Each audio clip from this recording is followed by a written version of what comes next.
好，接下來我們要特別關注到是中國大陸非常知名的棋聖聶衛平先生，他走了，如何形塑接下來習近平的中國戰略？今天我們會一起做深入的分析。好，這一位是大陸的傳奇人物，圍棋振興的關鍵人物，他是中國圍棋協會的名譽主席，同時擁有棋聖這樣子的一個稱號。他是聶衛平，在1月14號這一天在北京病逝，享壽74歲。好，我們來看一下他曾經做的一個回顧哦。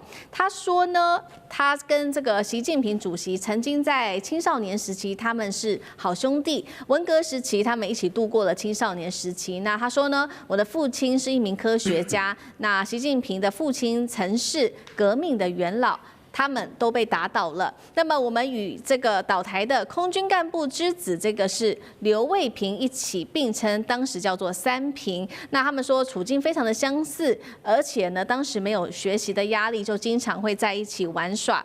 圍棋高手都比較會搞政治，同時也是他說的。他說呢，我朋友習近平的圍棋實力雖然我不太清楚，但是做政治他覺得他做得不錯。習主席則是說李昌鎬，他是李昌鎬這個韓國的李昌鎬的圍棋高手的熱血粉絲。好，所以節目一開始特別請教委員怎麼看三平一起度過了當時的文革時期，低潮的青少年時代，這對於日後習近平當主席有什麼樣的影響？這裡面啊，有我是親自聽習主席講的啊，也有是從跟他很接近的人講的啊，他的一些故事跟了解。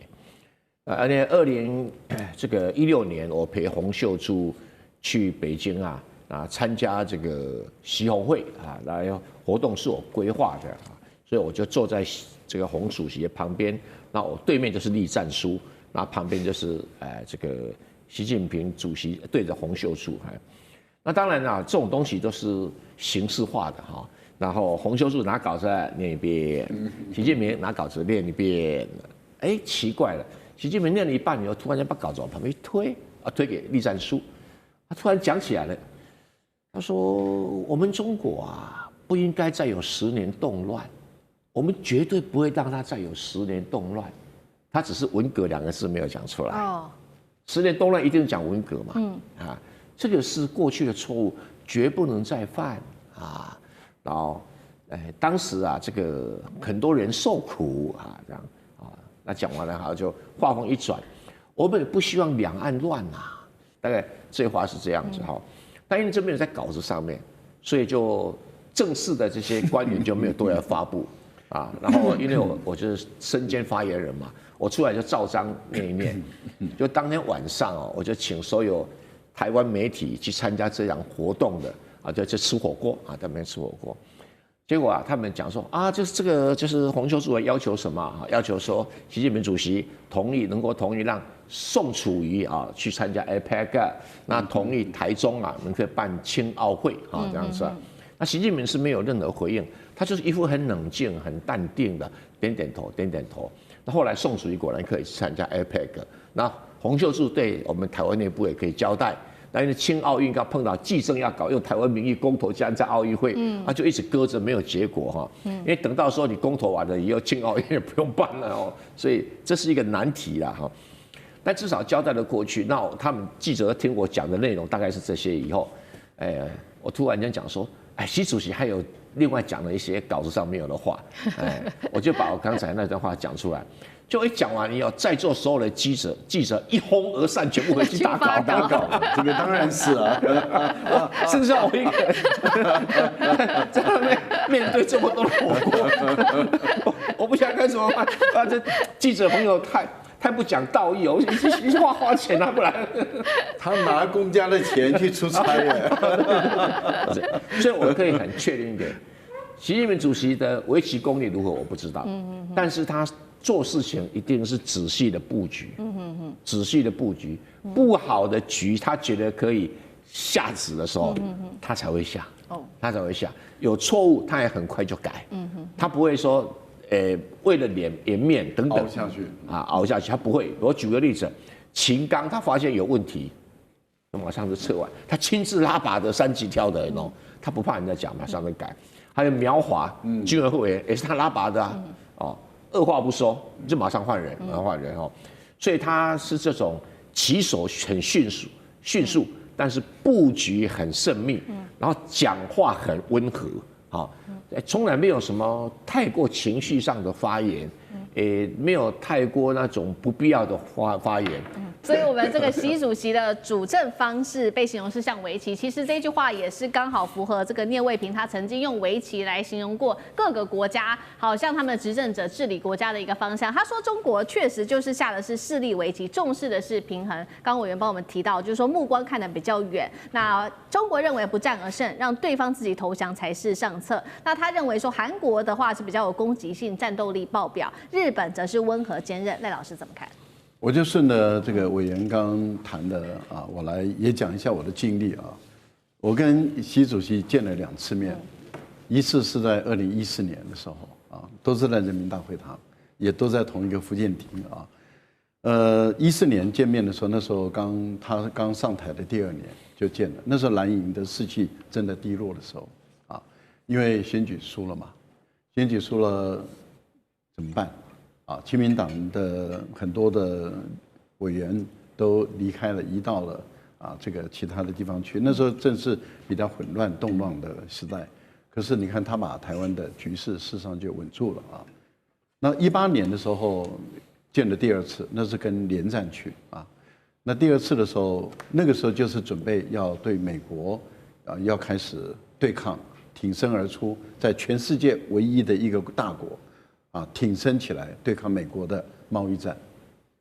全世界各個國家對於川普的貿易戰第1任的時候，那是18年。你看其他的國家都在看笑話，說中國大陸一定輸。那時候台灣的評論員就說中國慘了，一定輸。那是18年的事。各位現在2026年了，我們來見證一下。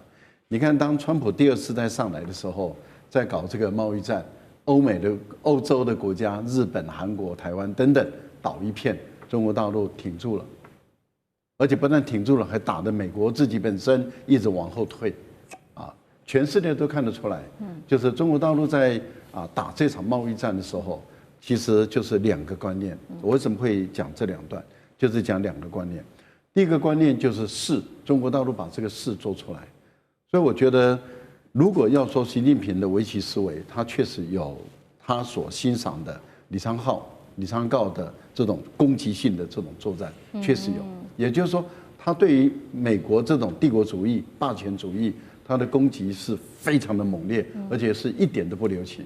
打着美國，你多少關稅？20，我加20。對，你40，我加40。你100，我加100。你145，我加145。再往上加就說夠了，沒意思了，因為最多145就不用來往了。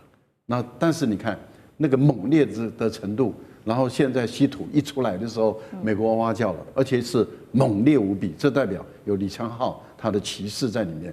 可是你看他整個布局卻是中國的聶衛平的這布局，就是把整個態勢做起來。你看現在整個非洲倒向中國。歐洲現在，美國的盟友都往中國這邊來移動，拉丁美洲不用說了，亞洲幾乎都是中國的影響力，除了那個小日本以外，還有菲律賓還在那邊當跳的小丑。可是你看到全世界的態勢，基本上來講都已經跟中國大陸站在這一塊了，這代表什麼？這個勢已經造成了，美國事實上反而是最孤立的。好，所以我們看到這個從圍棋賽來聊到這個國家主政的一個戰略，那其實是聶衛平他在談的。那其實聶衛平他也曾經帶起這個中國大陸他的圍棋風潮，這是在1980年代在中日圍棋擂台上面，他曾經獲得11連勝。酈將軍怎麼看？這場比賽確實是非常的扣人心弦，也非常緊張。我們都知道圍棋跟書法是中華民族的國粹嘛，那但是很遺憾的，在我們自己本身尤其是文革之後這慢慢沒落了，都沒有重視。那反而在日本跟韓國他們很重視這2項的這種博弈的活動，所以在日本跟韓國有正式的一個比賽。那在1980年這一次來講的話，實施中日圍棋比賽整個過程那真的是扣人心弦。